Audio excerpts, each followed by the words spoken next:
Hey everybody, my name is Brian. I work for the Daly City Library and Recreation Department. Today I'm here to show you a dessert my mother and my granddad used to make for our family gatherings. Very simple, a couple of ingredients you need that are also interchangeable. I have chocolate chips, butterscotch chips, pecans, interchangeable. You could also use cashews or almonds, condensed milk, shaved coconut, melted butter, and then I've already smashed down some graham crackers for the bottom, and of course some non-stick spray for your pan, and then a tin to make the dessert into. So the first thing we're going to do is we're going to add our butter, which is half a cup of butter, into 2 packs of graham crackers that are already smashed up.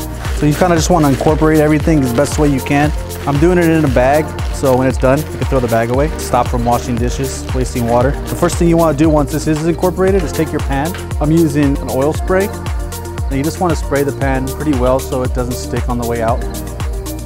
Always do it away from the food and away from your face. The next thing I'm going to do is start layering in my graham cracker. So I'm going to dump everything in so I can see if it's incorporated, which it looks like it is. Then I'm going to start smashing it down. So take a spoon, try to get every corner so it kind of has like a crust on the bottom. The one thing I forgot to mention is you want to get your oven to 350 degrees because we're going to bake all of this together for 25 to 30 minutes until it's golden brown on the top. Some people said they like to make this layer first and then bake it. That's fine, you could do that also. So now once everything is packed in, you can start layering the ingredients. So the first thing I'm going to use are my mini chocolate chips. The next thing you're going to add are your butterscotch chips. The reason I use butterscotch is because that's what my mother and my grandfather used to use. You could use peanut butter, you could keep it out. You could use white chocolate chips. Next thing I'm going to do are the pecans. The next thing you're going to do is shredded coconut. You're just going to take this, you're going to sprinkle it on top of the dessert. As much as you like, as little as you like. All right, then the last thing you're gonna do, you're gonna add the condensed milk. So the condensed milk, you just don't wanna put in the middle, just go ahead and drizzle it on top of the dessert, run it back and forth. This is gonna add a sweetness, and it's gonna bring everything together. It's gonna soak into the graham cracker, and it's gonna bring a nice sweetness to the dessert. So once that's done, you're gonna go ahead and put it in the oven at 350 degrees for 25 to 30 minutes. And one thing I wanna show you guys when I'm cooking and when I'm working in the kitchen is just how clean my station looks right now. Put the lid on, I'm done. All of this can go into the compost or the recycle. And I really have no mess except for low stuff on the countertop.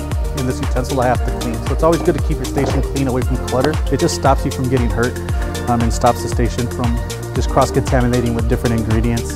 So I'm gonna put this in the oven at 350 degrees. I will show you the final product once it's done. All right, so you wanna make sure your oven is at 350 degrees. You wanna place it into the oven carefully.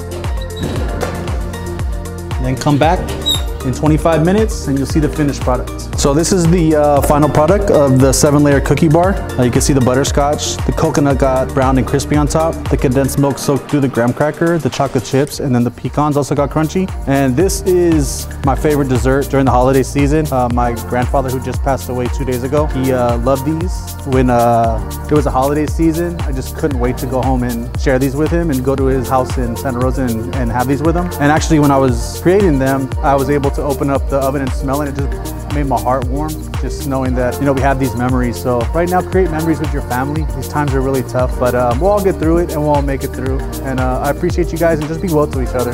Thank you. Have a good day.